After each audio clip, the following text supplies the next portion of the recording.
हमें सत्य नहीं पता है, हम झूठ के साथ जी रहे हैं। और यदि हम मीडिया को देखें, जो भी प्रचार प्रसार के माध्यम है, वहां पे पूरी तरीके से ये झूठ ही परोसा जा रहा है, ये मान के ही चले। और इंटेंशनली जो हमारे पक्ष में चीजें हैं वो छुपा दी जाती है, हमारे विरोध में जो चीजें हैं वो सामने रखी जाती है। और इस कारण से, और इसमें ऐसा नहीं है कि कोई एक दो लोग, एक तरीके से पूरा नेटवर्क काम कर रहा है, और ये एक ग्लोबल नेटवर्क है। जया किशोरी जी, मैं उनका भी सम्मान करता हूँ, लेकिन उन्होंने भी ये भूल की कि उन्होंने छाप तिलक इस गीत को नहीं समझा। और उन्होंने न सिर्फ भूल की, लेकिन इस भूल को बढ़ावा दिया कि इस आगे इस सॉन्ग में अपनी तरीके से कुछ कुछ लिरिक्स जोड़ लिए, जैसे शाम रंग की मेहंदी लगाई रे। और इस तरीके से इससे क्या हुआ कि ये गाना नॉर्मलाइज ही नहीं हुआ, लेकिन उसको एक भजन की संज्ञा मिल गई। ऐसा नहीं है कि आज के समय पे बॉर्डर पे जाके लड़ना है। अपने स्तर पे यदि हम कुछ कर सकते हैं तो वो ये है कि हम चीजों को समझें, पढ़ें, और जो भी कुछ हमें समझ आता है और जो भी कुछ झूठ है उसको इंटरनेट के माध्यम से एक्सपोज करना शुरू करें। तो इसीलिए मुझे लगता है कि इंटरनेट हमारे पास महादेव के वरदान के रूप में हमारे सामने आया है। और महादेव ने हमें एक प्रकार से ब्रह्मास्त्र दिया है कि हम इन जिहादियों का संहार इस माध्यम से भी कर सकते हैं।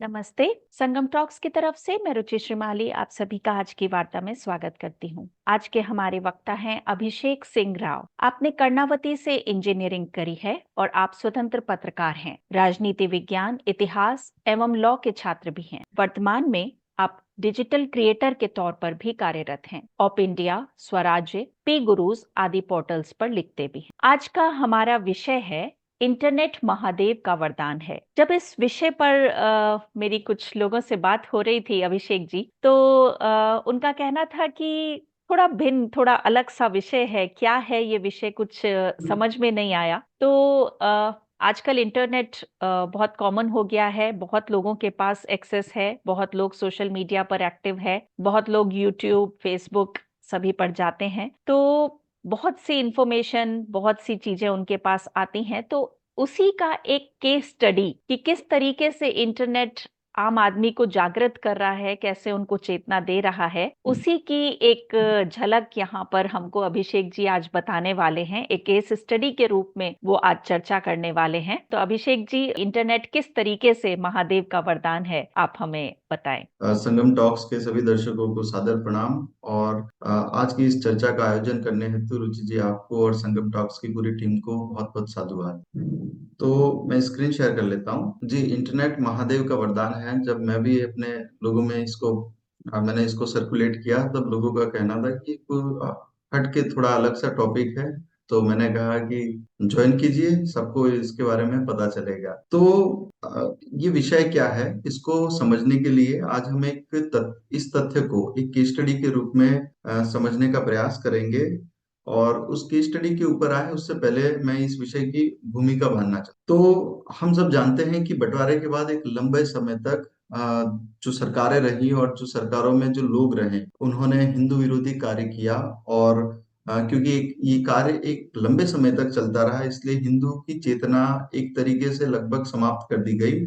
और समग्र समाज में, हिंदू समाज में हम देखते हैं कि हीन भावना ग्रसित हो गई। हमारे जो विलन्स थे, हम उन्हें हीरो मानने लगे, और हीरो कौन थे वो तो हमें पता ही नहीं था। जो झूठ था वो सत्य हो गया, और सत्य के बारे में हमें कुछ पता ही नहीं था। एक और हमारा इतिहास लेकिन इस प्रकार से हुआ कि कासिम आया, उसने राजा दाहिर की हत्या कर दी और उसने सिंध पर कब्जा कर लिया। उसके बाद गजनवी आया, उसने सोमनाथ को ध्वस्त कर दिया। उसके बाद मोहम्मद गौरी आया, उसने पृथ्वीराज सिंह चौहान को हत्या कर दी, उनको पराजित कर दिया। यानी यदि आप अगर ये हमारा इतिहास लेखन देखेंगे तो आपको ज्ञात होगा कि लगातार हमारी जाति को पराजित, अपमानित और इस तरीके से ही बताया गया, और हम ये सभी स्कूल और टेक्स्ट बुक्स में लगातार पढ़ते हुआ है। दूसरी तरफ अगर हम देखते हैं तो बॉलीवुड में भी हम देखते हैं कि जो विधर्मी हैं और जो कम्युनिस्ट हैं, इन लोगों ने इंटेंशनली वहां पे अपने पैर जमाए, और इतने पावरफुल मास मीडिया का उन्होंने उपयोग हिंदू विरोधी कार्य करने के लिए किया। तो नतीजन हम देखते हैं कि इसका ये नतीजा निकला कि हिंदू अपने रूट से डिस्कनेक्ट हो गए।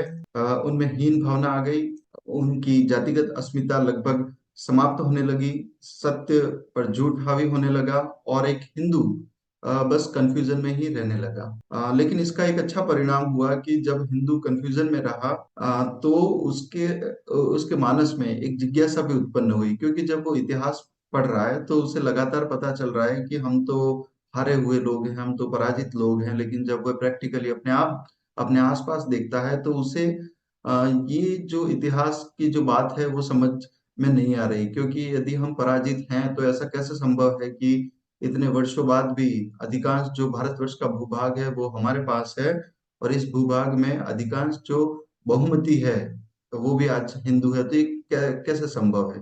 तो इस कारण ये जो कंफ्यूजन है इसने एक जिज्ञासा उत्पन्न की। और जैसा कि हम जानते हैं कि हमारे सामने कुछ वर्षों में इंटरनेट सोशल मीडिया का एक युग आरंभ हुआ। और इसके कारण क्या होता है कि लोग एक दूसरे से कनेक्ट होने लगते हैं, और जो जो सत्य जानता है, जिसके पास अध्ययन है, जो ज्ञानी है, वो अपना ज्ञान प्रसारित कर रहा है, और जो उस जिज्ञासावश जो कंफ्यूजन में है वो उस ज्ञान को ग्रहण कर रहा है। तो ऐसे में धीरे धीरे एक बहुत बड़ा नेटवर्क खड़ा हो गया कि इंटरनेट के माध्यम से हिंदू, हम देखते हैं कि आज इस स्थिति में आ गए हैं कि उनमें एक सामाजिक एक चेतना का आविर्भाव हुआ है। हम देखते हैं कि राज्य सत्ता आज हमारे पास है, और उसमें इंटरनेट का बहुत बड़ा योगदान है। और ये राज्य सत्ता अगले बहुत वर्षों तक रहेगी, इसकी भी बहुत अच्छी संभावना है। झूठा इतिहास पूरी तरीके से एक्सपोज हो चुका है। हिंदुओं में अपने विषय को लेकर क्लैरिटी बढ़ रही है। हिंदू संस्कृति को हमारे लोग आगे रख रहे हैं। भिन्न भिन्न क्षेत्रों से हिंदू एक दूसरे से कनेक्ट हो रहे हैं। लीडरशिप स्थानीय लेवल पे क्रिएट हो रही है, नए संगठन बन रहे हैं, विमर्श हो रहा है। बॉलीवुड, एजुकेशन और मीडिया, या ये जो हमारे क्षेत्र थे जहां पूर्णतः हिंदू विरोधी कार्य हो रहा था, वहां भी अब हमारे विचारों को, हमारे विषयों को और हमारे नैरेटिव को स्पेस मिल रहा है। तो इसकी स्पष्ट झलक हमें देखने मिलती है। और इन सब के पीछे अगर हम देखें तो जो शक्ति रूप, जो पावर काम कर रहा है वो इंटरनेट है। तो हम एक तरीके से कह सकते हैं कि इंटरनेट और सोशल मीडिया के युग में और इसके आविर्भाव के बाद हम देखते हैं कि एक तरीके से हिंदुओं का पुनरुत्थान हो रहा है। और इसका मुख्य कारण या माध्यम हम जो भी कहें, इस उसका जब अन्वेषण करते हैं तो हमें ज्ञात होता है कि इसके पीछे इंटरनेट है, क्योंकि ये सब इंटरनेट के कारण ही इतना शीघ्र, इतना सरलता से और इतनी सहजता से हो रहा है। इसलिए अ, हम कह सकते हैं कि इंटरनेट एक तरीके से हमारे पास महादेव के वरदान के समान आया है। और ये एक प्रकार से हमारे पास आज ब्रह्मास्त्र है कि पहले तो हम कहीं इस स्पेस में थे ही नहीं, लेकिन आज जब हम आ चुके हैं तो एक आम आदमी, इसमें कोई बड़ी सत्ता काम नहीं कर रही है, वो कोई बड़ा पावर नहीं है, और ये कोई ऐसा संगठन नहीं है कि इस क्षेत्र में काम कर रहा है। लेकिन एक आम हिंदू जिसके पास एक मोबाइल है, एक इंटरनेट है, और वो अपने तरीके से इस चीजों को आगे बढ़ा रहा है, और लोग एक दूसरे से कनेक्ट हो रहे हैं। कई लोगों को लग सकता है कि मैं ये अतिशयोक्तिवश कह रहा हूँ, तो मैं उनसे क्लियर कर देना चाहता हूँ कि आप कल्पना करिए, यदि आज हमारे पास इंटरनेट नहीं होता तो क्या नुकसान हमें झेलना पड़ता और क्या होता। उदाहरण के लिए हम देख सकते हैं कि हिंदू चेतना को जागृत करने के लिए जिस प्रकार से कार्य संगम टॉक्स ने किया है, क्या ये कार्य इतनी सहजता से, इतनी सरलता से हमारे पास पहुंच पाता? मैं यहाँ गुजरात में बैठा हूँ, दिल्ली में कोई गेस्ट हैं और संगम टॉक्स उसे लाइव कर रहा है, और पूरा भारत उसे लगातार सुनते जा रहा है। तो ये सब इंटरनेट के कारण ही इतना संभव हो पाया, इतनी विशाल संख्या तक हमारा जो मैसेज है वो पहुंच पाया, लोगों में क्लैरिटी आई। तो ये सभी इंटरनेट के कारण संभव हो पा रहा है। दूसरा है कि अ, आज यदि हम आज के इस टॉपिक को ही देखें तो इसमें जिस प्रकार से हम सभी कनेक्ट हुए हैं, क्या ये विदाउट इंटरनेट संभव हो पाता? यदि मैं इसे स्थानीय लेवल पे फिजिकली करने जाता तो मैं कितने लोगों को इकट्ठा करता, और बाद में इसको कितने लोग देखते हैं? तो हम देखते हैं कि हमारे विषयों को जिस प्रकार से फैलाव मिला है, इसके पीछे इंटरनेट एक शक्ति के रूप में काम कर रहा है। और इसलिए इस संबंध में मैं कभी कभी हमारे माननीय डॉक्टर उमेंद्र रत्नू के साथ जो मैं चर्चा करता हूँ, तो वे सदैव इसे कहते हैं कि इंटरनेट तो अभिषेक महादेव का वरदान है। तो इसी टाइटल को मैंने आज इस चर्चा में उपयोग में लिया है, और इस तथ्य को आसानी से समझाने के लिए मैंने एक केस स्टडी का उपयोग किया है। कई दर्शकों के लिए हो सकता है कि उन्हें कदाचित ना पता हो कि केस स्टडी क्या होती है, तो मैं उन्हें बताना चाहूंगा कि मैं एक आईटी का मेरा व्यवसाय है, जैसा कि आपने इंट्रोडक्शन में भी कहा है। तो हम अमूमन क्या हमारे पास एक प्रॉब्लम हम आइडेंटिफाई करते हैं और फिर उसका सॉल्यूशन ढूंढते हैं, और जब सॉल्यूशन मिल जाता है तो हमने क्या किया, हमने कैसे किया, उसका क्या परिणाम निकला, उसका क्या इम्पैक्ट हुआ, इन सब का हम एक डॉक्यूमेंट बनाकर उसको पब्लिक डोमेन में रख लेते हैं, ताकि कोई सेम समस्या अगर भविष्य में आती है तो लोग उसका अध्ययन कर सकते हैं, और या तो हमें अप्रोच कर सकते हैं, या हमने जो एक्शंस लिए हैं उन एक्शंस को हम उस पर काम कर सकते हैं, उनको फॉलो कर सकते हैं। तो ये इस तरीके से ये केस स्टडी समझ में आती है। तो अब हमारे पास क्या केस स्टडी है इस टॉपिक को समझने के लिए, तो मैं आपको थोड़ा पीछे ले जाना चाहूंगा। तो कुछ माह पहले एक प्रॉब्लम जो मैंने हिंदू कॉज में एक प्रॉब्लम थी जो मैंने फेस की, उसके बाद में इंटरनेट का उपयोग करते हुए मैंने उस पे जो एक्शन लिया और उसका कितना प्रचंड परिणाम मेरे सामने आया, वो मैं चाहता हूँ इस पूरी केस स्टडी में मैं लोगों के सामने रखूं। और आप अपने क्षेत्र में किसी भी हिंदू कॉज में यदि कार्य कर रहे हैं तो इस विषय को लेकर और इसमें मैंने जो एक्शंस लिए उसको लेकर हम आगे इसको फॉलो कर सकते हैं, इसका अनुसरण कर सकते हैं। तो 10 दिसंबर 2023 को शाम के समय जब मैंने ट्विटर खोला, तो एक हैशटैग ट्रेंड कर रहा था, अरेस्ट नुपुर जे शर्मा। ये ओप इंडिया की पत्रकार हैं नुपुर शर्मा, उनके लिए ये हैशटैग ट्रेंड हो रहा था। और समर्थ उन्होंने अपनी एक टॉक में, एक संवाद में उन्होंने नुपुर जे शर्मा ने सूफियों को एक्सपोज किया था।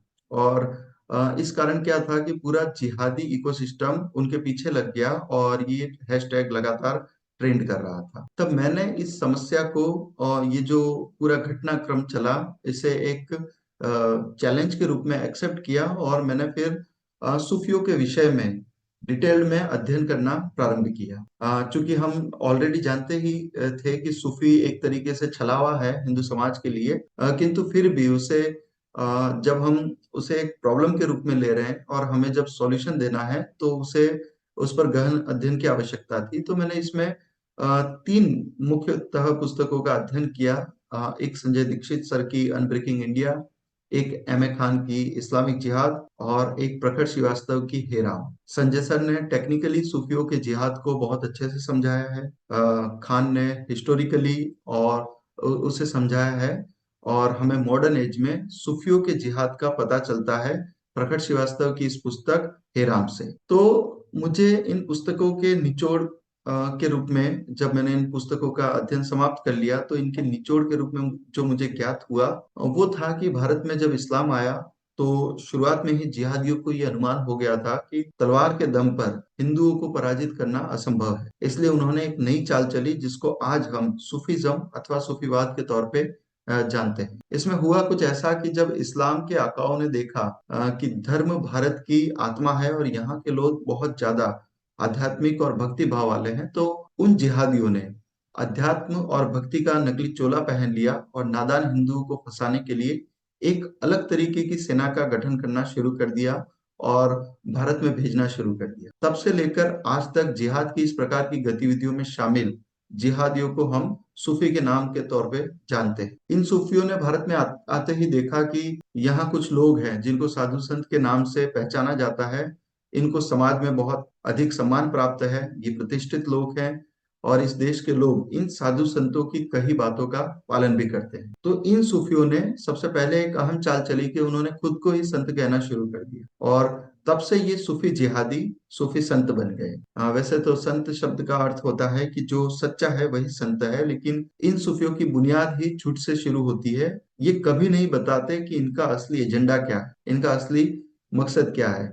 ये बस झूठे भाईचारे और शांति का मुखौटा पहनते हैं और अपने पीछे जिहाद की गतिविधियों को अंजाम देते रहते हैं। ये सूफी जिहादी हिंदुओं को मूर्ख बनाने के लिए गाने गाते हैं, नाचते कूदते हैं, चमत्कार दिखाते हैं और ऐसा विश्वास दिलाने का प्रयास करते हैं कि हम वो वाले मोमिन नहीं है, हम तो शांति दूत हैं। लेकिन फैक्ट है कि सूफी जिहादी जो कोई भी कार्य करते हैं उसके पीछे उनका एक और एकमात्र उद्देश्य होता है इस्लाम का फैलाव करना। इन सूफियों में यदि हम बात करें तो ऐसे तो बहुत सारे सूफी हैं जिनकी हम आज चर्चा कर सकते हैं, लेकिन एक एग्जाम्पल के तौर पे यदि एक दो सूफी की बात करें तो सबसे पहले नाम आता है अजमेर वाले ख्वाजा मेरे ख्वाजा, कि जहाँ सबसे अधिक चादर चढ़ाने के लिए हिंदू ही जाते हैं और हमारी पाठ्य पुस्तकों तक में पढ़ाया जाता है कि वो एक बहुत बड़े सूफी संत थे। इन्हीं पर नुपुर जे शर्मा ने टिप्पणी की थी और जिसके बाद उन्हें अरेस्ट करने का जिहादी ट्रेंड कर रहे हैशटैग चला रहे। तो प्रसिद्ध इतिहासकार एम ए खान अपनी पुस्तक इस्लामिक जिहाद, जिसका स्क्रीन में आप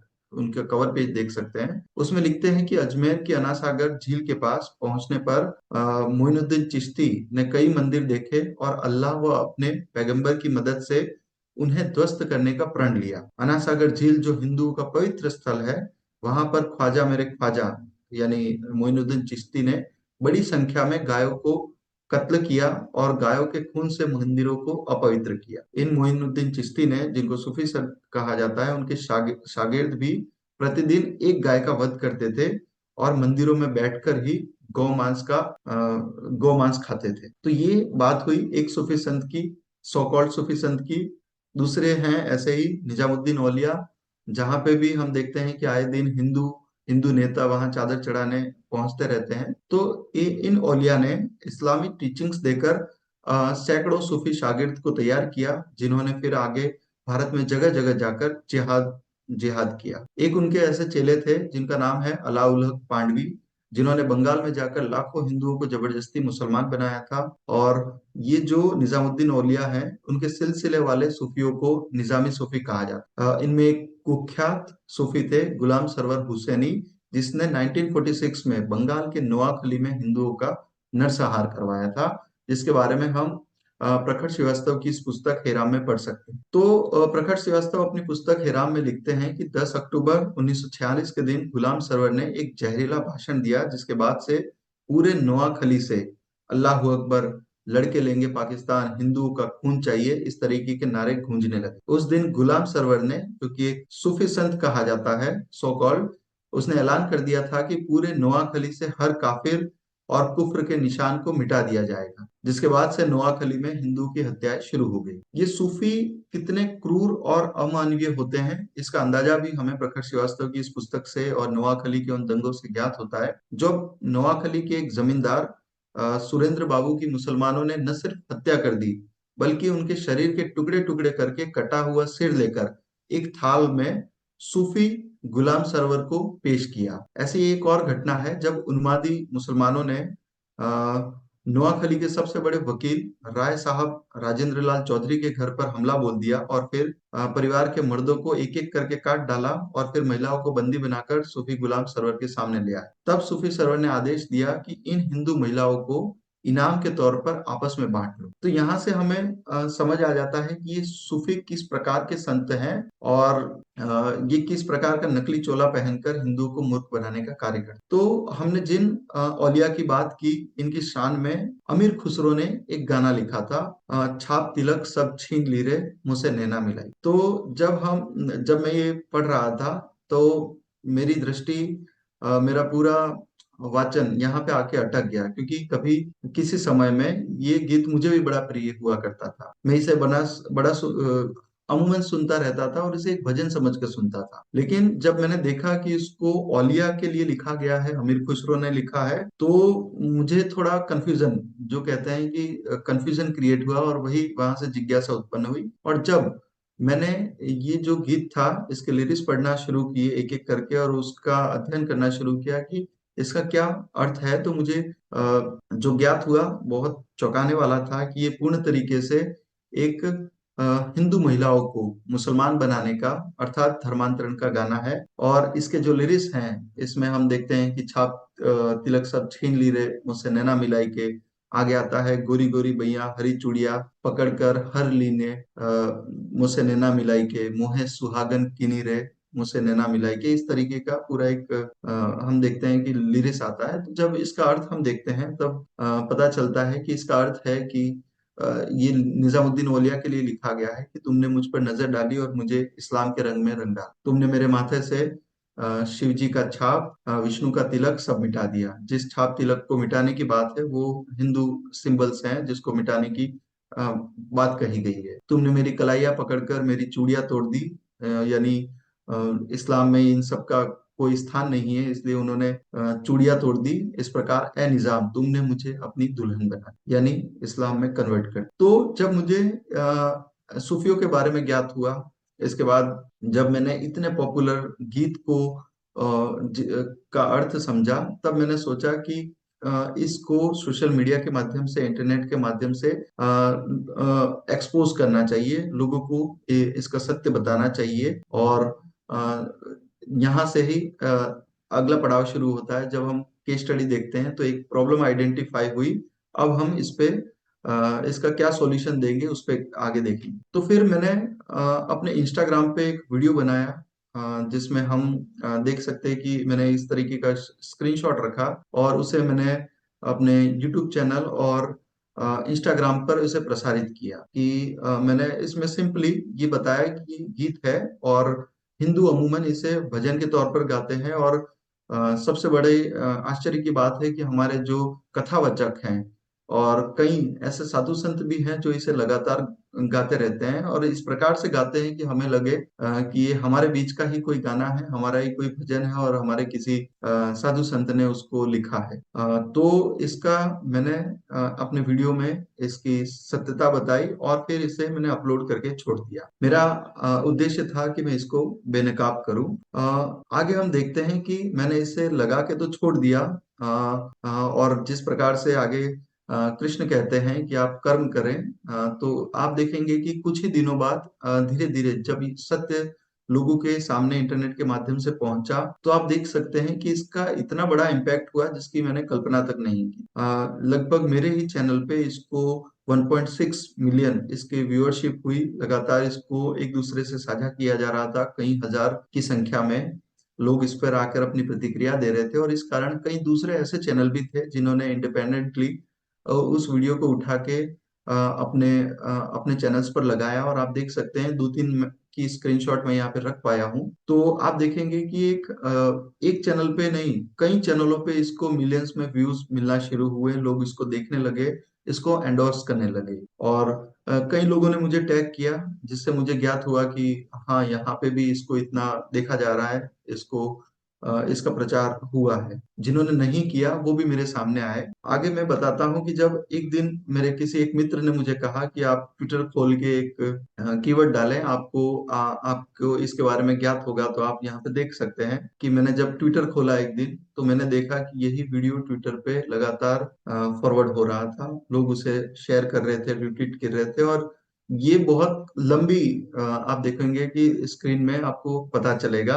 सेम चीज जब मैंने इसको फेसबुक पे देखा तब भी वहां पे भी मुझे इसी तरीके की चीजें दिखाई दी कि वहां पे ये वीडियो लगातार घूम रहा है और लोग उस पे उसको न सिर्फ उसको एंडोर्स कर रहे हैं लेकिन उसको अपने तरीके से अपना ही कंटेंट लेके समझ के अपने सर्कल्स में बांट रहे हैं। और मेरे ही सोशल मीडिया की बात करूं, मेरा जो व्हाट्सएप है उसमें लगातार मुझे उस दिन से मेरे है वीडियो मुझे फॉरवर्ड आने लगा, मेरे ग्रुप्स में आने लगा। और हम देखते हैं कि एक तरीके से हिंदुओं ने एक छोटे से प्रयास को एक मूवमेंट की तरह एक्सेप्ट किया और लगातार लोग उसे एंडोर्स कर रहे थे, फॉरवर्ड कर रहे थे और सत्य सभी हिंदू इसको जाने इसकी चेष्टा कर रहे थे। तो इसके बाद हम देखते हैं, जब हम देखते हैं कि एक प्रॉब्लम को हमने आइडेंटिफाई किया, उसको एक सॉल्यूशन के लिए हमने उस पर कुछ एक्शंस किए, उसका इम्पैक्ट हमने देखा। तो इसका रिजल्ट अब जब हमारे सामने आता है केस स्टडी में, क्योंकि रिजल्ट को देख के ही आगे की बात कही जाती है, तो हम जब इसका रिजल्ट देखते हैं, इसका क्या मास इम्पैक्ट हुआ, तो एक बहुत बड़ी बात है कि इस तरीके के जो गीत हैं, इस तरीके की जो कहानियां हैं जो हिंदू को मूर्ख बनाने के लिए है, इसको सबसे अधिक बॉलीवुड के माध्यम से प्रचारित किया जाता है। और चूंकि पाकिस्तान में ऐसा कोई उनका जो फिल्म इंडस्ट्री है इतनी कोई सक्सेसफुल नहीं है, लेकिन अब वहां पे इंडिविजुअली ऐसे कुछ चैनल्स हैं, जैसे हम देखते हैं कि कुक स्टूडियो पाकिस्तान बहुत ही प्रसिद्ध चैनल है, और उसे भारत के लोग ही अधिकांश देखते हैं। और जब हम और ये जो छाप तिलक वाला गाना है उसको बहुत हद तक प्रचारित करने का कार्य भी कोक स्टूडियो पाकिस्तान ने ही किया है, जिसमें राहत फतेह अली खान और अबिदा परवीन, ये जो सिंगर्स हैं, उन्होंने इसको गाया था और इसको इस तरीके से ही प्रोजेक्ट किया। अगर आप उसमें भी कमेंट्स देखेंगे तो आपको ज्ञात होगा कि लोग इसे भजन समझकर ही सुन रहे हैं, और अभी तक इसको 54 मिलियन व्यूज मिल चुके हैं। 9 साल पहले इसको रिलीज किया गया। तो जब हम कोक स्टूडियो पाकिस्तान के चैनल पे जाते हैं, जिसकी मिलियंस में उनके सब्सक्राइबर्स हैं, वहां पे 14th नंबर पे ये गाना ट्रेंड करता है, छाप तिलक सब छीन ली रे। तो इसका रिजल्ट हम देखें कि इसका इम्पैक्ट क्या आया। तो जब हमने मैंने ये वीडियो लगाया और लोगों के सामने जब इस गाने का जब सत्य सबके सामने पहुंचा, तो हम देखते हैं कि मैंने जैसे इसे आइडेंटिफाई किया, मैंने सोचा कि क्या कमेंट्स हैं, इसे देखा जाए। तो मैंने देखा कि उस दिनांक के बाद लगातार इस तरह की कमेंट्स उस वीडियो के नीचे आने लग गई कि ये जो गाना है ये हिंदू विरोधी गाना है, ये कन्वर्जन का गाना है। और जो बातें मैंने अपने वीडियो में कही थी, लोग उसे कमेंट करके लगातार उसे पोस्ट करने लगे। यहाँ पे कुछ कमेंट्स मैं के स्क्रीनशॉट्स में यहाँ पे ऐड कर पाया हूँ, और आप चाहें तो ये पब्लिकली अवेलेबल है, ये लिंक और ये गाना आप जाके देख सकते हैं कि किस प्रकार से हिंदुओं ने इस मूवमेंट को आगे बढ़ाया। और जहां जहां उनको ये गाना दिख रहा था, जहां पे ये इसके मिलियंस में इनके व्यूज थे, वहां पे जा जाके लोगों ने इसका सत्य इसका इसको इसको इसका सत्य कमेंट करना शुरू कर दिया। एक कमेंट जैसे हम सबसे पहले यहाँ पे देखते हैं। जब मैंने ये प्रेजेंटेशन बनाया तब 8 दिन पहले किसी ने वही बात लिखी थी कि चूड़िया तोड़कर मुझे अपनी दुल्हन बना लिया निजाम। इसके बाद कोई कह रहा है कि don't play this song, Hindi में इसका क्या मीनिंग है, इसको समझो। हिंदू लड़की को मुसलमान बनाने की साजिश है, ये आप देख रहे हैं। This song is written for conversion of Hindu women, Hindu phobia is real, this is communal song promoting conversion. और इस तरह की तमाम कमेंट्स आपको यहाँ पे दिखेंगी। ये जो गीत है, जो सबसे पॉपुलर इसका जो वर्जन है, उसके नीचे लगातार हमको ये दिखने लग जाता है, इज सिंपली लव जिहाद अगेंस्ट हिंदू वुमेन। जो बात मैं पहुंचाने का प्रयास कर रहा था, वही बात लोगों ने इसे पकड़ी और एक एक जाके वे करने लगे। ये पहला रिजल्ट था। इसके बाद बहुत अच्छे एक युगल हैं, सचेत परंपरा। ये बहुत अच्छे कंटेंट बनाते हैं, बहुत अच्छे से हमारे जो गीत हैं उसे लोगों के सामने रखते हैं, बहुत अच्छे सिंगर हैं। किंतु कदाचित मुझे लगता है कि उनको भी ये नहीं पता होगा कि ये जो सॉन्ग है ये एक लव जिहाद का सॉन्ग है और ये कन्वर्जन सॉन्ग है। तो उन्होंने भी इसी तरीके से इस गीत को अपना वर्जन देके अपलोड कर रखा था, और काफी पॉपुलर सॉन्ग है, उनका वर्जन काफी सुना जाता है। तो आप देखेंगे कि इसके नीचे भी जब मैंने जाके चेक किया कि क्या है, तो लगा सिर्फ इसके बाद जब से ये वीडियो बना है उसके बाद से आप देखेंगे कि लगातार इसके नीचे भी वही कमेंट्स आने लग गई, कि और कई लोग इन कपल्स को भी कह रहे थे कि मैं आपको हिंदूवादी समझता था या समझती थी, लेकिन मुझे बड़ा दुख हुआ कि आप इस चीज को नहीं समझ रहे। तो आप देखेंगे कि ये मूवमेंट किस तरीके से आगे बढ़ रहा है। लोग यहाँ तक कि उन्हें नसीहत दे रहे हैं कि आप सोच समझकर गाना गाया करो, इस गाने का मतलब भी पहले समझ लिया करो। तो ये जो हमारी जो भूल है, हमें एक सद्गुण विकृति है कि हम किसी गीत का या फिर किसी विचार का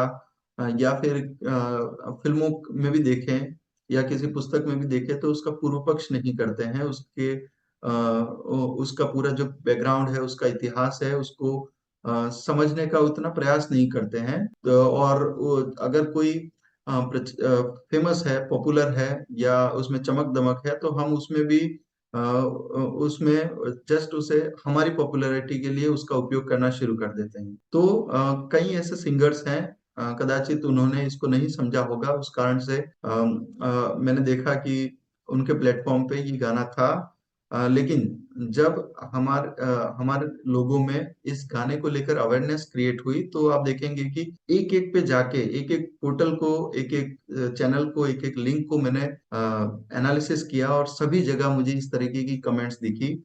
आप देखेंगे कि कोई कह रहा है कि ये निजामुद्दीन औलिया ने लिखा हिंदू धर्म का नाश करने के लिए, तुम्हें कुछ नहीं पता। तो ये एक तरीके से सिंगर्स को ही नसीहत दी जा रही थी। एक गाना क्यों सुन रहे हो, ये दर्शकों को कोई कह रहा है कि ये धर्म के खिलाफ गाना है, हिंदू धर्म में इतने मूर्ख कैसे हो गए कि उन्हें इसका अर्थ ही नहीं पता है। कई लोग इतना एग्रेसिवली, इतना प्रचंड तौर पे इसका विरोध कर रहे थे कि जो गाना गा रहा है उसे कह रहे थे कि तुम भाई कन्वर्ट क्यों नहीं हो जा रहे, तुम मुसलमान क्यों नहीं बन जा रहे। और जो मैंने बात कही वो भी आपको किसी एक कमेंट में मिलती है कि अच्छा लगा तो गा दिया, मीनिंग देख लेना चाहिए इस गाने को गाने से पहले। तो इस तरीके की कमेंट्स पहले हम देखते हैं कि सबसे पॉपुलर इस गाने का जो वर्जन था पाकिस्तानी कोक स्टूडियो में, वहां पे हम देखते हैं, आप सब भी देख सकते हैं। उसके बाद हमारे भारत के जो सिंगर्स हैं वहां पे भी यही चीज, ये मूवमेंट आगे बढ़ा। इसके बाद हम देखते हैं कि हमारे यहाँ पे एक बहुत प्यारी सिंगर है बिहार से, मैथिली ठाकुर। मैं उनको बहुत पसंद करता हूँ, उनको सुनना। लेकिन उन्हें भी कदाचित ये नहीं पता होगा कि इस गाने का अर्थ क्या है, और उनको जिस तरीके के प्लेटफॉर्म्स पे उस समय बुलाया जा रहा था रेखता वगैरह में, तो उन लोगों का भी कदाचित षड्यंत्र होगा कि एक हिंदू बालिका जो इतना गर्व करती है अपने हिंदू धर्म पे, उसके मुख से इस गाने को गवाया जाए, उसे पॉपुलर किया जाए, और जो लव जिहाद है, जो धर्मांतरण है हिंदू महिलाओं का, उसको नॉर्मलाइज कर दिया जाए। तो यहाँ पे भी देखते हैं कि एक और बहुत पॉपुलर वर्जन है इस गीत का जो मैथिली ठाकुर ने गाया था। तो यहाँ पे भी आप इस तरीके की कमेंट्स देखना शुरू कर देते हैं कि please understand this song shouldn't be sung by Hindus. गाने के बोल अर्थ समझने का प्रयास करें, हिंदू का धर्म परिवर्तन करना इसका उद्देश्य है। एक कमेंट, वही जो बातें हम लगातार मैं अपने वीडियो में कर रहा था, ये फिर आगे बढ़ने लगती है। निजामुद्दीन के लिए अमीर खुसरो का सॉन्ग है, लड़की को धर्मांतरण करने को वो बोल रहा है। प्लीज गाने को बोल को समझे, ये धर्म परिवर्तन के गाने हैं। आप देख रहे हैं कि यहाँ पे भी वही बात आगे शुरू हो जाती है। और मैं ये नहीं कह रहा कि ये मेरे कारण हुआ है, लेकिन मैं एक निमित्त मात्र बन पाया, ऐसा मुझे लगता है कि हमने एक प्रॉब्लम को आइडेंटिफाई किया, उसके सॉल्यूशन के रूप में हमने एक छोटा सा प्रयास, जो हम गिलहरी प्रयास कर सकते थे, वो हमने अपनी ओर से किया, और आगे हिंदुओं ने इसे अपना एक मूवमेंट के तौर पे इसे आगे बढ़ाया। और लगातार हम देख रहे हैं कि आज भी जब मैं आपसे बात कर रहा हूँ, सुबह सुबह मुझे 8 बजे मेरे ही किसी मित्र ने यही वीडियो मुझे वापस भेजा था कि अ, मुझे आज पता चला इसके बारे में। इसके बाद हम देखते हैं कि जैसा कि मैं सबसे अधिक किसी से मुझे शिकायत रहती है, मैं किसी से नाराज हूं, तो हमारे कथावाचक हैं, हमारे साधु संत हैं, जो इस चीज को समझते नहीं, और जिनसे हिंदू समाज बहुत अधिक अपेक्षा रखता है, उनसे उम्मीद की निगाहों से उनको देखता है। लेकिन वही जब इस तरह की गलतियां करते हैं, तो उसका एक बहुत बड़ा नुकसान हिंदू समाज को झेलना पड़ता है। और इसमें एक फेमस नाम है, हम कह सकते हैं जया किशोरी जी। मैं उनका भी सम्मान करता हूं, लेकिन उन्होंने भी ये भूल की कि उन्होंने छाप तिलक इस गीत को नहीं समझा, और उन्होंने न सिर्फ भूल की, लेकिन इस भूल को बढ़ावा दिया कि इस सॉन्ग में अपनी तरीके से कुछ कुछ लिरिक्स जोड़ लिए, जैसे शाम रंग की मेहंदी लगाई रे, और इस तरीके से। इससे क्या हुआ कि ये गाना नॉर्मलाइज ही नहीं हुआ, लेकिन उसको एक भजन की संज्ञा मिल गई। और जब मैंने इस गाने का जो सत्य है, इसको जो एक्सपोज किया, तब लगातार लोग मुझे यही लिरिक्स भेज रहे थे कि इस गीत में आगे शाम रंग की मेहंदी लगाई रे और इस तरीके की चीजें आती है। लेकिन जब मैंने इसका ओरिजिनल जो इसका जो कंटेंट है वो पढ़ा, तो मुझे ज्ञात हुआ वहां पे ये शब्द कहीं नहीं थे। और जब मैं इसे ढूंढने लगा कि कहाँ से आया, तो मैं गलत भी हो सकता हूँ, लेकिन मुझे जो पता चला वो ये था कि जया किशोरी जी का का जो वर्जन है, उसमें आगे जाके ये बातें ऐड हो। तो हमारे साधु संतों को, हमारे जो कथावाचक हैं, हमारे जो धर्माचार्य हैं, जिनके पास एक मास ऑडियंस है, उनकी एक छोटी छोटी कथाओं में भी हम देखते हैं कि लाखों की संख्या में हिंदू सम्मिलित होते हैं। वहां से वे इस प्रकार की त्रुटि ना करें, और जब भी कभी वे कुछ गा रहे हैं, कुछ बोल रहे हैं, उसका एक पूर्व पक्ष कर लें, इसकी बहुत आवश्यकता है। क्योंकि यदि वे अपने व्यासपीठ से इस तरीके के गीतों को, और जो हिंदू विरोधी कंटेंट है, हिंदू विरोधी गीत है, हिंदू विरोधी सामग्री है, उसको यदि वे नॉर्मलाइज करते हैं, और न सिर्फ नॉर्मलाइज करते हैं बल्कि उसमें अपना वर्जन भी जोड़ लेते हैं, तो ये हमारे लिए बहुत घातक साबित होता है। और हम जितना कुछ भी प्रयास करें, हमें ये बहुत पीछे धकेल देता है। तो ये हम देखते हैं कि जया किशोरी जी के भी जो वर्जन है, वहां पे भी लोगों ने जाके उनको ये बताने की चेष्टा की कि इस गीत का ओरिजिनल जो मीनिंग है वो क्या है। और हम इस गीत में देखते हैं कि जिस प्रकार से हिंदू सेविकाओं को, या कहें कि जो हिंदू बालिकाएं हैं, उनको नृत्य करते हुए दिखाया जा रहा था। तो ये बड़ा घातक था हमारे लिए देखना कि अ, हमने जिनसे अपेक्षा की थी कि जो हमें सत्य बताएंगे, वही लोग इस झूठ को प्रोपोगेट कर रहे हैं। तो यहाँ पे हम देखते हैं कि जया किशोरी जी के प्लेटफॉर्म पर भी उसी तरीके की कमेंट्स लोगों ने करना शुरू कर दिया, और ये जो मूवमेंट था उसको आगे बढ़ाया। अब हम देखते हैं, सबसे अच्छी बात हुई कि पिछले कुछ जब मैं कल इस टॉक के लिए प्रिपेयर हो रहा था, तभी किसी ने मुझसे ये अ, हमारे जो पुंडरीक गोस्वामी हैं, उनका ये वीडियो भेजा कि 7 दिन पहले उन्होंने भी इस विषय को पकड़ा है, और उन्होंने अपने सारे माध्यमों से, और चूंकि वो भी इस श्रेणी में है, अब इस चीज को, इस झूठ को एक्सपोज करना हमारे कथावाचकों ने भी शुरू कर दिया है। मैं फिर से कहूंगा कि मैं कोई व्यक्ति नहीं हूं ऐसा कि जो इस चीज को एक मूवमेंट बना सकूं। ये करने वाले हमारे हिंदू जन हैं। लेकिन हम आज के समय में हमारे पास इंटरनेट, क्योंकि एक इतना बड़ा एक टूल है जिसका हम हमारे हिंदू कॉजेस के लिए हम इसका उपयोग कर सकते हैं। तो मेरा आज का जो पूरा सेशन का आशय है वो ये है कि हम इसे कोई छोटा मोटा उपकरण ना समझे, और इसे कोई मनोरंजन का, मात्र मनोरंजन तक सीमित ना रखें। हम देखते हैं कि एक छोटा सा प्रयास किस प्रकार से एक मूवमेंट बन सकता है, और जिन लोगों से हमें शिकायत है वही लोग आगे जाके इसे पकड़ रहे हैं। और मुझे इसकी पूरी संभावना है कि जिन लोगों ने चाहे वो कोई भी सिंगर हो हमारे, कोई कथावाचक हो, वे इसे समझेंगे और इसे आगे बढ़ाएंगे। हम देखते हैं कि पुंडरीक गोस्वामी जी बहुत अच्छे संत हैं। मैं उन्हें सुनता रहता हूँ और उनका सम्मान करता हूँ। उन्होंने इस विषय को उठा लिया। ये जो छाप तिलक है, ये गीत कन्वर्जन का सॉन्ग है, और ये पहला ऐसा गाना था, उन्होंने जो कहा उसकी ओर से, कि जो हमारे गांव गांव में गाया जाने लगा धर्मांतरण की। तो ये एक तरीके से आप देखेंगे कि इसमें भी 1.2 मिलियन के व्यूज हैं एक प्लेटफॉर्म से, और कई प्लेटफॉर्म्स पे मैंने देखा कि इसको पुंडरिक जी का ये जो वीडियो है इसको शेयर किया गया। तो आप देख सकते हैं कि जब व्यासपीठ के लोग, जब कथावाचक, हमारे धर्माचार्य, हमारे संत, हमारे साधु, जब इस तरीके के उन तक ये बातें पहुंचती है, और वो जब इन विषयों को उठाना शुरू कर देते हैं, तो उसके बाद कोई चांस नहीं है कि हमारा हिंदू समाज तब भी कंफ्यूजन में रहे। तो मैं पुंडरिक जी को बहुत साधुवाद देता हूं कि उन्होंने इस विषय को उठाया और ये आगे बढ़ा। तो मेरा इस पूरे टॉक से यही आशय था कि अ, हम ये जो इंटरनेट है, इसको इसका अधिक से अधिक उपयोग करें, और ये ना सोचे कि हमें क्या व्यूज मिलेंगे, हमें कितने लोग देखेंगे। इसे इन इन इन चीजों को हमें समझना होगा, और हमारे लेवल पे यदि हम प्रयास कर पाए, तो इन छोटी छोटी चीजों को हम हमारे स्तर पर हम एक्सपोज कर सकते हैं। और अमूमन जब मैं कई संगठनों के साथ जुड़ा हुआ हूँ, काम करता हूँ हिंदू कॉजेस के लिए। तो अमूमन हमारे हिंदू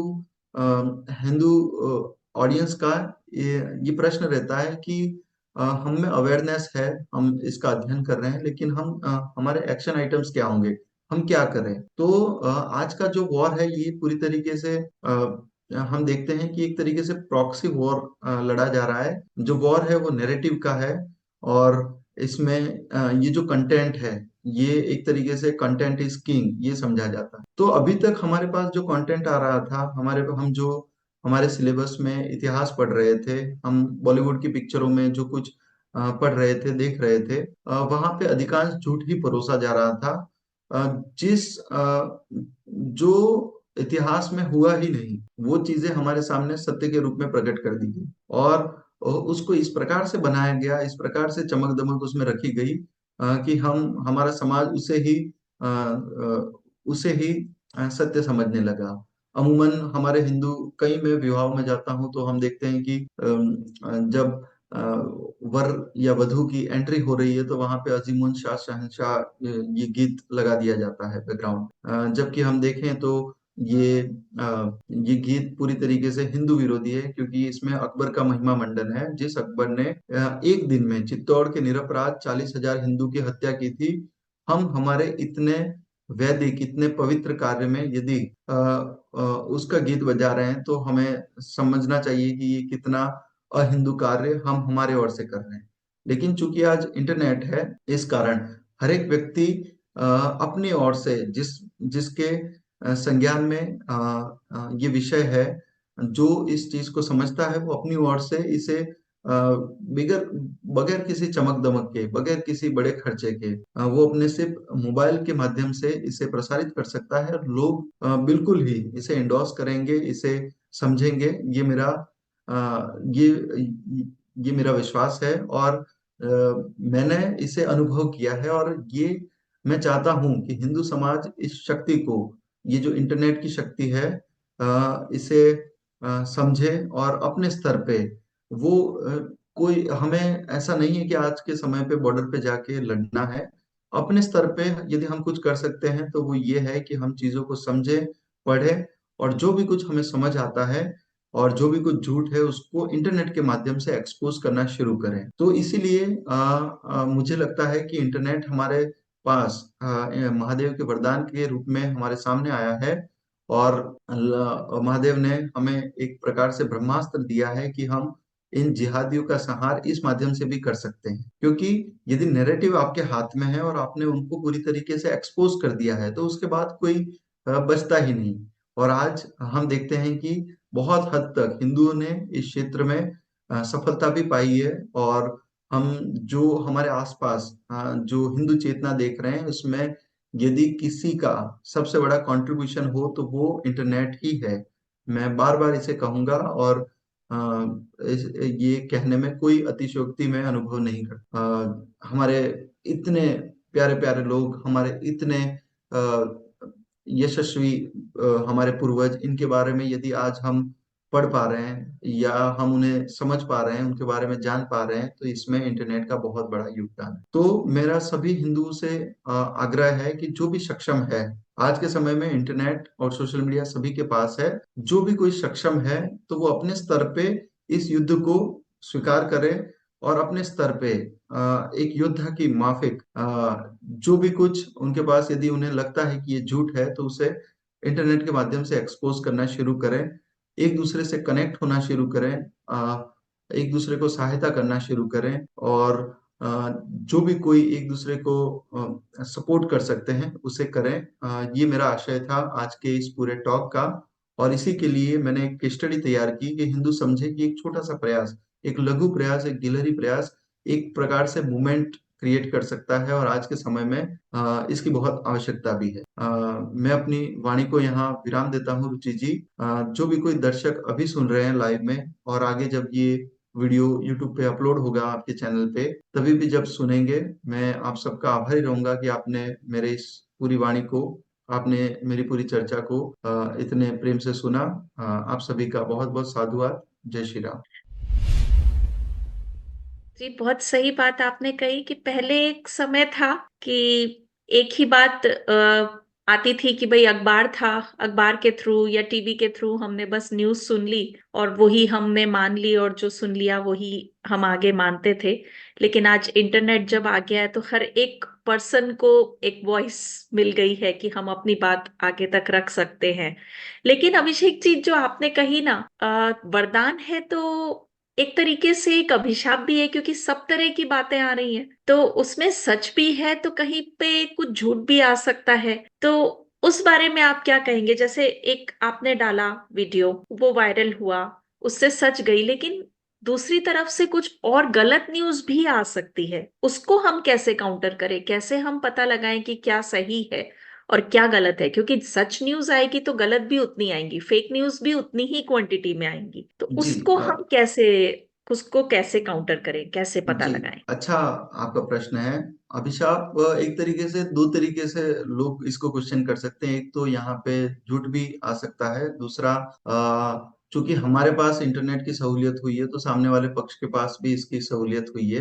तो इस प्रकार से हम देख सकते हैं। तो दोनों का मैं उत्तर दूंगा। एक तो जो सहूलियत सामने वाले पक्ष को भी मिली है, तो ये तो उनको हमेशा से थी, है ना। इंटरनेट जब नहीं था तब पूरा जो नैरेटिव था वो तो उनके हाथ में ही था। हिंदू कभी इस पिक्चर में थे ही नहीं अभी तक। तो यदि हम देखें कि पंचमकारों की जब हम बात करें, स्कूल्स की बात करें, कॉलेजेस की बात करें या फिर मीडिया की बात करें, यहाँ पे हिंदू को उतना स्पेस मिला ही नहीं। हिंदू के जो विषय हैं हिंदुओं के, उनको भी वो स्पेस नहीं मिला। तो पूरी तरीके से जो कमान थी वो सामने वाले पक्ष के पास ही थी। लेकिन यदि आज के समय में इंटरनेट हमारे हाथ में आया है तो इस कारण वो स्पेस मिलना शुरू हो गया है हमें। संभवतः वो भी उसका उस प्रकार से प्रयास करेंगे। लेकिन चूंकि अब हमारे ये हाथ में आया है तो धीरे धीरे ये स्पेस हमारा बढ़ने लगा है। और यदि हम संख्या की बात करें, तब भी भारतवर्ष की बात करें, तो हमारे पास आज भी हिंदू बहुमति में है। तो यदि हिंदू अपने स्तर पर इस ब्रह्मास्त्र का उपयोग करते हैं तो इसमें कोई इसमें कोई डाउट नहीं कि ये युद्ध हम ही जीतेंगे। और हमें बिल्कुल इस विषय को समझना है और हमें आशावान रहना है। आज के समय में यदि हम एक तरीके से कह पा रहे हैं, हर बड़ा व्यक्ति जो हिंदू इंटेलेक्चुअल है वो ये इस बात को कह रहा है। और आम हिंदू भी इसे समझ रहा है कि हिंदू में एक जागृति, एक चेतना का बढ़ावा हुआ है। तो इसका कारण हम देखते हैं इंटरनेट ही है। अब जहां तक झूठ की बात है, तो बिल्कुल सामने वाले लोग इसका प्रयास करेंगे कि वे झूठ को हम तक लाए। लेकिन ये हिंदुओं को अपने विवेक से ध्यान में रखना है कि ऐसा कोई कंटेंट जो बगैर किसी सोर्स के है, बगैर किसी ऐसे प्लेटफॉर्म या ऐसे व्यक्ति से है जिसको हम बिल्कुल ही नहीं जान रहे। तो एक हमें अपने ओर से एक लघु प्रयास करना चाहिए कि यहाँ से अगर जैसा कि मैंने कहा कि यदि कंफ्यूजन क्रिएट होती है तो वहां से जिज्ञासा भी उत्पन्न होती। तो यदि किसी के पास ऐसा पहुंच रहा है, सपोज मेरा ही एक वीडियो है जो पहुंच रहा है, कह रहा है कि छाप तिलक की कन्वर्जन का सॉन्ग, तो वे खुद अपने तरीके से प्रयास करें। उन्हें कुछ नहीं करना, उनको इंटरनेट पे ही जाके सर्च करना है कि इसके लिरिक्स क्या है। उनको कुछ नहीं तो अपने ही तरीके से देखना है कि सूफी कौन लोग हैं, उन्होंने क्या किया। और अगर वो यहाँ भी अगर आप देखोगे कि जो भूमिका में आ रहा है वो वापस से इंटरनेट ही है। तो इस झूठ को समझने के लिए भी हमें आज के समय में जिस टूल का उपयोग करना है वो वापस से इंटरनेट ही आता है। और इसलिए इंटरनेट महादेव का वरदान है। और कहीं से भी हम इस चीज को अगर समझ लेते हैं तो आगे फिर हम हमारी ओर से प्रयास करें। यदि आप मेरे ही वीडियो पे यदि आप देखेंगे जो कमेंट्स आ रही है उसमें अधिकांश कमेंट यही है कि हाँ मैंने इसको क्रॉस चेक किया और मैंने ये पाया कि ये सत्य है। और जब एक नहीं कई लोग इसे कह रहे हैं, मेरे ही ध्यान में आया कि कई वर्ष पहले पुष्पेंद्र कुलश्रेष्ठ ने भी इसी बात को छुआ था। संजय दीक्षित सर ने भी इसको एक जगह से छुआ था। तो एक आम हिंदू जब बोलता है तो दूसरा आम हिंदू क्या करे? यदि वो कंफ्यूजन है तो वो अपनी जिज्ञासावश इंटरनेट पे ही इसका उसको समाधान मिल जाएगा। इसलिए मैं कहूंगा कि अभिशाप से ज्यादा ये वरदान ही है हमारे लिए। और एक चीज और होती है, जैसे सोशल मीडिया जब यूज करते हैं और हम उस पर कई बार जैसे कुछ लिखते हैं, ट्विटर पे कुछ लिखते हैं, तो कई बार सोशल मीडिया ब्लॉक कर दिया जाता है। जी तो उस बारे में आप क्या कहेंगे कि हम कैसे उससे बचें कि हमारा हैंडल ब्लॉक नहीं किया जाए? जी, मेरे ही इंस्टाग्राम को नोटिस मिली थी और कुछ समय के लिए उसे शैडो बैन कर दिया गया था। उसके बाद कुछ चीजें मैंने प्रोसेस करी, उसके बाद ये वापस शुरू हुआ। और ये समस्या सभी हिंदूवादी लोगों की है। एक जो चीज मैं आइडेंटिफाई कर पा रहा हूँ कि इतने वर्षों तक हमारे साथ जो धोखा हुआ है, पिछले 70 वर्ष की बात कर लें तो आज जब हम उस चीज को समझ रहे हैं तो हिंदू इतना गुस्से में है कि वो हर तरीके से जो जिस प्रकार से उसे कहना है वो अपनी ही भाषा में कह देता है। इसका नुकसान ये होता है कि सोशल मीडिया के जो अल्गोरिदम्स हैं वो उसे वहाँ कुछ कीवर्ड्स ऑलरेडी सेट हैं, तो वो उन कीवर्ड्स को आइडेंटिफाई कर लेते हैं और फिर वो हमारा या तो चैनल बैन कर लेते हैं या फिर हमारे वीडियोस की रीच कम कर देते हैं। तो ये चीज है, तो हमें इन चीजों को लेके सतर्क रहना होगा कि हम सीधा सीधा किसी पे अटैक ना करें। हमको थोड़ी सी भाषा बदलनी होगी, थोड़ी सी। जैसे यदि अ, हमें यदि किसी को कहना है तो हम जिहादी कह के भी वही मैसेज उसे आगे पहुंचा सकते हैं जो मैसेज हमें मुसलमान कह के किसी को पहुंचाना है। ये एक सीधी तरीके से हम वहां पे विधर्मी शब्द उपयोग में ले सकते हैं। हम जब वीडियो कोई बना रहे हैं या फिर कोई कंटेंट प्रसारित कर रहे हैं तो वहां पे हमें चाहिए कि हम अधिक से अधिक वहां पे सोर्सेस को इंक्लूड करें, क्योंकि एक वीडियो जो रॉ वीडियो है, आप सिर्फ अपना ओपिनियन दे रहे हैं, वो ओपिनियन बहुत जल्दी बैन हो सकता है। लेकिन यदि आपने उसमें सोर्सेज ऐड किए हैं तो वहां पे ये जो चैनल्स हैं वो भी उसको उस तरीके से उसको बैन नहीं कर पाएंगे। दूसरा, हमें हमारी प्रोफाइल को लेके सतर्क रहना होगा, क्योंकि एक प्रोफाइल क्रिएट करने में और उसमें यदि हम देखें कि उसको जो रीच मिल रही है, उसमें जो ऑडियंस बेस क्रिएट हो रहा है, उसमें काफी समय लगता है, उसके पीछे धन भी समय भी अ, व्यय होता है। तो यदि हम हमारी एक छोटी सी भूल के कारण यदि वो चैनल बैन हो जाता है तो हमें फिर से वो यात्रा शुरू करनी पड़ेगी और हम इस युद्ध में और पीछे धकेल दिए जाएंगे। तो हमें हमारे शब्दों पे थोड़ा, हाँ, सतर्क रहना होगा। हमें देखना होगा कि हमें बहुत सारी चीजें हमारे विरोधियों से सीखनी होगी कि वो इस चीज को किस तरीके से कर रहे हैं। उनके चैनल उस तरीके से बैन नहीं होते हैं, वो हमें पता है, क्योंकि संभवतः सिस्टम में जो लोग बैठे हैं अभी भी विरोधी लोग हैं, ऐसा हम कह सकते हैं, क्योंकि कई लोगों के चैनल तो इस प्रकार से हैं कि वो इतने सतर्क होकर डाल रहे हैं, फिर भी उनके फेसेस आइडेंटिफाई कर दिए गए हैं कि वो अगर अपने फेस से कुछ भी बोल रहे हैं तब भी उनके चैनल या उनके वीडियो बैन कर दिए जाएंगे। हम देखते हैं कि एक बहुत अच्छा चैनल था यूट्यूब पे, द स्ट्रिंग, विनोद भाई का। उसने झूठ इस प्रकार से एक्सपोज किया कि थोड़े ही टाइम में इनकी खटिया खड़ी हो गई। तो हम देखते हैं कि उस चैनल को पूरी तरीके से बैन कर दिया गया बाद में, जब और आज इस प्रकार की चीजें हैं कि विनोद भाई अपने फेस के साथ कोई वीडियो यूट्यूब पे डाल रहे हैं, उसको भी थोड़े ही टाइम में बैन कर दिया जा रहा है।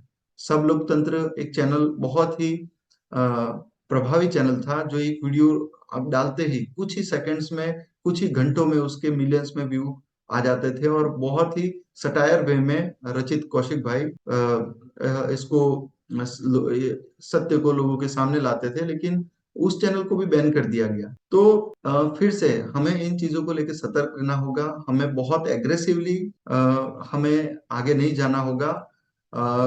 हमें धीरे धीरे, क्योंकि हिंदू यदि धैर्य नहीं रखेंगे तो हमें ही इसका नुकसान झेलना पड़ेगा। धैर्य के साथ हम आगे बढ़े।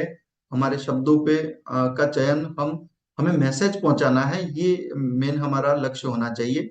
शब्दों में हम हमारी तरीके से हेरफेर कर सकते हैं और यही एक तरीका होना चाहिए। दूसरा, यदि कभी बैन हो भी जाता है हमारा चैनल, तो ऐसा नहीं है कि एक ही बार में उसे पूरी तरीके से बैन कर दिया जाएगा।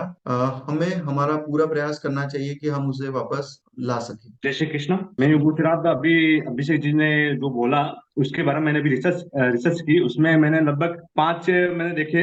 एक एक ट्रेंड चलता आ रहा है। पहले जया किशोर से पहले किसी अच्छी श्रोता ने उन्होंने उन्होंने एक गाना गाया। उसके बाद फिर उन्होंने इसके बाद इन्होंने गाया है, जया किशोर जी ने इनको रिपीट किया है। बट एक ट्रेंड की वजह से ये चल रहा है, वो भी हिंदुओं की वजह से। बाकी ये कि कव्वाली तो उनको लिखा हुआ है, कव्वाली पहले है, क्लियर लिखा होता है। ये भजन में जाके भजन के साथ समझते हैं कि ये भजन है, बट इनकी मीनिंग में जानते हैं तब जाके पता चलता है ये तो भजन नहीं, ये तो इनकी मतलब गलत मीनिंग है, वो गलत संदेश जा रहा है अपने भाइयों में। ये बात सही है कि हमारा हमारा जो नुकसान है वो सबसे अधिक हमारे ही लोग करते हैं, क्योंकि हम कंफ्यूजन में हैं, हमें सत्य नहीं पता है, हम झूठ के साथ जी रहे हैं। और यदि हम मीडिया को देखें, जो भी प्रचार प्रसार के माध्यम है, वहां पे पूरी तरीके से ये झूठ ही परोसा जा रहा है, ये मान के ही चले। और इंटेंशनली जो हमारे पक्ष में चीजें हैं वो छुपा दी जाती है, हमारे विरोध में जो चीजें हैं वो सामने रखी जाती है। और इस कारण से, और इसमें ऐसा नहीं है कि कोई एक दो लोग, एक तरीके से पूरा नेटवर्क काम कर रहा है और ये एक ग्लोबल नेटवर्क है। यदि आप यहाँ पे एक छोटे मोटे हैंडल से शुरू करें और इसको जब आइडेंटिफाई करना शुरू करेंगे न्यूयॉर्क टाइम्स तक या फिर वॉशिंगटन डीसी पोस्ट तक, तब आपको ज्ञात होगा कि यहाँ से शुरू होकर पूरे विश्व में इसी तरीके की चीजें आ रही है। तो हमने इतने वर्षों तक हमारी सरकारें नहीं रही, सत्ता हमारे पास नहीं रही, इसका नुकसान ये रहा कि हमने हमारा एक इकोसिस्टम अभी तक डेवलप नहीं किया। और इस कारण क्या हुआ कि ना हमारे लोग अभी तक इन क्षेत्रों में थे, मीडिया में, बॉलीवुड में, इन सभी जगह ना हमारे पास उतना धन था। लेकिन इंटरनेट के आने के कारण अब हमें उस तरीके के सेटअप या उस तरीके की चीजों की आवश्यकता नहीं है। एक मूवी है, यदि लॉन्च हो रही है तो उसे अगर 10 लाख लोग देख रहे हैं, तो अभी एक आप उसी तरीके की एक शॉर्ट फिल्म बना के यूट्यूब पे डाल रहे हैं और वहां पे भी मिलियंस बिलियंस में वो पहुंच रहा है। तो एक तरीके से मैं फिर से कहूंगा कि क्योंकि इतना सहज और सुलभ उपकरण हमारे हाथ में आ गया है, तो हमें फिर से मानना चाहिए कि ये महादेव का ही वरदान है। और अगर हम इसका उपयोग नहीं करेंगे तो समझ में आएगा कि हमने ये ब्रह्मास्त्र को चलाने में चूक कर दी। तो यही समय है, इससे पहले कि हम ये समय हमारा चला जाए और कुछ और ऐसी चीज ऐसी घटना घट जाए, उससे पहले हमें चाहिए कि हम अपने स्तर पे इस लड़ाई को आगे ले जाएं और एक योद्धा की माफिक इसे इसका उपयोग करें। जी प्रणाम। हाँ मैं फिजी से हाँ मैं काफी कुछ मिस कर चुका। मैं देर में मुझे याद आया कि अभी चल रहा है। तो हाँ लेकिन मैं एक एग्जांपल दे रहा था फिजी में। हमारा आई मीन सिचुएशन तो अब तो पता नहीं पता होगा है। जैसे कि यहाँ पे पहले 1987 था, फिर मिलिट्री कू हुआ तो इंडियन कू था, तो काफी माइग्रेशंस होते चले गए। अब तो 30% इंडियंस है और उसमें से भी का थोड़ा शायद मेजोरिटी हिंदू है, लेकिन कन्वर्जन्स काफी ज्यादा होता है। और उसी तरह एंटी हिंदू सेंटिमेंट तो मेरे ख्याल से I mean Hindu deputy prime minister होने पर भी ऐसा लग रहा भी है, चल रहा है। क्योंकि हमारे देश में हमारे माननीय प्रधानमंत्री ने हमको अपनी भाषा में क्या कहते हैं, अतिथि अतिथि है, मतलब जो अतिथि होता है तो वो अपनी भाषा में आदिवासी भाषा में वो बुलाते हैं। तो पहले तो माना जाता था ये बुरी बात है कि प्रधानमंत्री ने बोला कि ये तो हम सम्मान की बात कर रहे हैं। लेकिन छोटे पर से तो हमें सिखाया जाता है ये जो शब्द का अर्थ का मतलब है कि मतलब अतिथि अतिथि हमेशा थ्रो रहेगा। लेकिन सोशल मीडिया पे भी थोड़ा कुछ था इसके अगेंस्ट कैंपेन। लेकिन हमारे जो डिप्टी प्रधानमंत्री है वो उन्होंने कुछ टिप्पणी नहीं की। उनके पार्टी ने भी टिप्पणी नहीं की। उनके वो तो हिंदू थे वे, और उनकी पार्टी भी वो ज्यादातर हिंदू ही है या ऐसा मेजोरिटी हमास की तरफ की। अगर आपको अगर फिजी सिंस आप फिजी के बारे में जानते हैं मुझे लगता है, तो आप शायद कुछ कह सकते हैं, आपका बाहर का विचार। इंटरनेट कितना प्रभावी है उसका एक जीवंत एग्जाम्पल हमें यहाँ पता चलता है कि आप फिजी से हैं और आपने यहाँ पे कनेक्ट किया है। हम एक दूसरे से कनेक्ट हो पा रहे हैं, जो हमारा रिच कल्चर है, हमारे जो रूट्स हैं उसके कारण। और आपकी ये जो समस्या है कि इसमें ये कमेंट नहीं हो रहा, मुझे लगता है ये क्वेश्चन तो फिर उन्हीं को पूछा जाना चाहिए जो इस पे नहीं कर रहे हैं। लेकिन हम जो कर सकते हैं हमारे ओर से वो है कि आप फिजी अपने अपने लोगों को इकट्ठा करें, अपने लोगों को कनेक्ट करें और आप दबाव तो बनाएं। आप इंडिया में देखेंगे कि अधिकांश जो चीजें हो रही हैं आज के समय में वो सोशल मीडिया के दबाव के कारण हो रही। अभी कुछ दिन पहले मैंने देखा कि दिल्ली में फ्लाईओवर के ऊपर किसी ने मजार बना दी और एक दो हैंडल्स हैं उसने उसका वीडियो पब्लिश किया। उसके बाद एक मूवमेंट सा क्रिएट हो गया कि सभी लोग टैग कर रहे हैं कॉरपोरेशन को, किसी मंत्री को, और इस तरीके से। और उसके बाद लगभग दूसरे तीसरे दिन वो फ्लाईओवर से मजार हटा दी गई। तो यदि स्थानीय लोग इस चीज को आगे नहीं ले जाएंगे तो इसमें फिर हम कुछ नहीं कर सकते। मैं फिर से इसलिए कह रहा हूँ कि ये हमारे पास ब्रह्मास्त्र है, लेकिन ब्रह्मास्त्र का उपयोग तो हमें ही करना है। यदि हम उसे चलाएंगे ही नहीं, या फिर चलाना सीखेंगे भी नहीं, या फिर तो क्या होगा, वो निष्क्रिय हो जाएगा थोड़े समय में।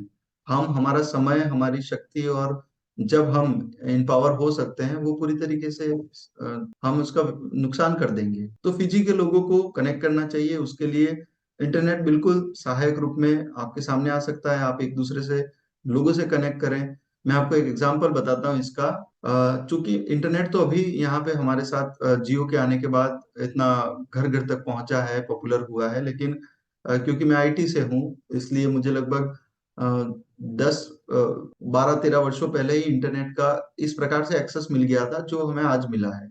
और चूंकि मैं शहर में रहता हूँ, तो मेरे लिए बड़ा बड़ा सुलभ था। मैंने देखा कि मेरे पड़ोस में एक मुसलमान है। वो अपने दुबई के लोगों को, यहाँ के लोगों को, अलग अलग कंट्री के लोगों को कनेक्ट करता है, रोज बात करता है सोशल मीडिया के माध्यम से। तो मेरे मन में प्रश्न जगा कि हिंदू कहाँ है ना?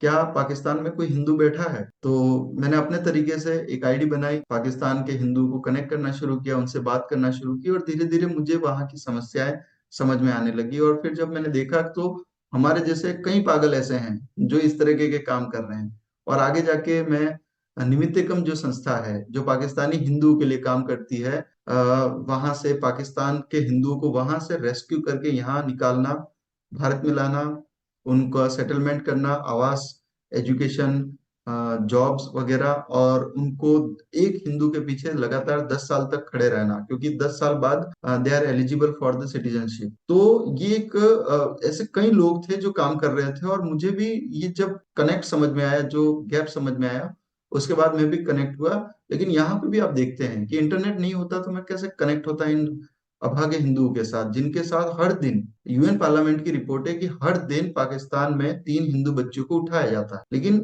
ये हमें सत्य पता ही नहीं चलता। लेकिन एक अच्छी बात थी कि वहां के हिंदुओं ने सोशल मीडिया पे अपने आईडीज बनाए। उन्होंने भारत के जित लोग हैं उनसे कनेक्ट होना शुरू हुआ, और उसमें एक मैं भी था। तो फिजी के लोगों को ये भूमिका में आना होगा, और इंटरनेट का उपयोग करना होगा। राज सत्ताएं उस तरीके से काम नहीं करती, उनकी अपनी व्यवस्था होती है, उनके अपने स्वार्थ होते हैं। लेकिन यदि आप उन स्वार्थों में एक स्वार्थ आपका भी बना लें, तो बिल्कुल वो आपकी बात सुनेंगे, और आप जो चाहेंगे वो करेंगे। बहुत बहुत धन्यवाद अभिषेक जी। ये आई थिंक बहुत अच्छा एक ये टॉपिक डिस्कस हुआ है कि इंटरनेट एक फैसिलिटी, एक वरदान हमारे हाथ में आया है। अब इसे यूज करना हमारे हाथ में है। जी यूज करेंगे तो हम आगे बढ़ेंगे, अगर यूज ही नहीं करेंगे, अवेलेबिलिटी तो है। जी। हम हम हमारे तो पुराणों में और इन सब में देखते हैं कि कई लोग हैं जो ब्रह्मास्त्र इतने सालों साल तपस्या कर रहे हैं, और उसके बाद उन्हें ब्रह्मास्त्र मिल रहा है। लेकिन जब हम कुछ देवताओं में देखते हैं कि वो उसे उसका उपयोग नहीं करते हैं, और यही जब हम राक्षसों में देखते हैं कि वो तुरंत जैसे ही उनको ब्रह्मास्त्र मिला, दूसरे दिन से वो शुरू हो जाते हैं कि हमें इसका उपयोग करना है। तो हम, हमारे जो धर्म ग्रंथ हैं, वहां से भी हमें ये सीख मिलती है कि हमारे पास अगर ब्रह्मास्त्र आया है, तो हमें अब इसका उपयोग करना शुरू कर देना चाहिए। और यही मेरा पूरा आशय था, मंतव्य था, कि हम इस चीज को समझें। और छोटा सा एक केस स्टडी जो पब्लिक डोमेन में आना चाहिए, वो है कि ये किस प्रकार से गेम चेंजर हो सकता है हमारे। जानकारी को आगे से आगे बढ़ाएं, और उसकी वही है कि फेक कहाँ है और सही कहाँ है, उसका पता करते हुए। कई बार एक ये चीज भी होती है कि कोई भी इंफॉर्मेशन आई, फौरन उसको फॉरवर्ड करना है, उसकी सत्यता को जांचे बिना, तथ्यों को जांचे बिना उसको फॉरवर्ड करना है। तो वो भी एक चीज अभिषेक जी बहुत है कि व्हाट्सएप पे मैसेज आया, सीधे फॉरवर्ड कर दिया। तो पहले उसे देखना कि वो सही है गलत है, चेक करना। उसके बारे में आप कुछ बोलेंगे अभिषेक? जब फॉरवर्ड जा रहा है, हमारे पास कोई वीडियो आ रहा है, तो हमें पहले तो व्यक्ति की पहचान होनी चाहिए। कई ऑथेंटिक नोटेबल लोग हैं, अधिकतर तो मीडिया के ही हम देखते हैं कि वो सरलता से हमारे सामने मीडिया के आते रहते हैं। तो आज के समय में मीडिया में भी हमारा एक स्पेस है, और हमारे जो लोग वहां पे बैठ के यदि कोई रिपोर्टिंग कर रहे हैं, या फिर कुछ कह रहे हैं, तो उसमें सत्यता है ही, ये मान के हमें आगे चलना है। दूसरा है कि कई ऐसे प्लेटफॉर्म्स हैं जो हमारे प्लेटफॉर्म्स हैं, ऐसा हम कह सकते हैं। तो उन प्लेटफॉर्म से अगर कोई सामग्री आ रही है, तो हमें उस पर विश्वास करके आगे बढ़ना है। यदि हमारे पास कोई अननोन ही ऐसी जानकारी आ रही है या फिर अननोन कोई फेस है, तो उस पे हम अपनी तरीके से सत्यता को परख सकते हैं। हम खुद थोड़ा रिसर्च कर सकते हैं, एनालिसिस कर सकते हैं और उसके बाद उसको आगे बढ़ाएं। कई बार क्या होता है कि एक जानकारी मेरे पास है, लेकिन मैं कदाचित उसको उतने प्रभावी ढंग से नहीं बना पा रहा हूँ या प्रस्तुत नहीं कर पा रहा हूँ। तो ऐसे में यदि हमारे पास ऐसा कोई सामग्री आती है वीडियो फॉर्मेट में या इमेज फॉर्मेट में, तो हम उसको बिल्कुल ही उसकी सत्यता का अन्वेषण करके उसको आगे फॉरवर्ड करें। ये हम कर ही सकते हैं। यदि हम कंटेंट नहीं क्रिएट कर सकते आज के समय में, तो जो कंटेंट ऑलरेडी क्रिएटेड है उसको बढ़ावा दे सकते हैं। तो ये हमें करना ही करना है। और और ऐसा भी नहीं है कि हर वीडियो, हर कंटेंट, हर सामग्री को लेके हमें इतना डीप चले जाना है कि हम सबका इतना एनालिसिस करने बैठ जाएं कि उसका टाइम फ्रेम ही खत्म हो जाए और उसका जो समय है वो ही समाप्त हो जाए। क्योंकि हर विषय का एक अपना समय होता है, उस समय में उसको सब कर लेना आवश्यक है।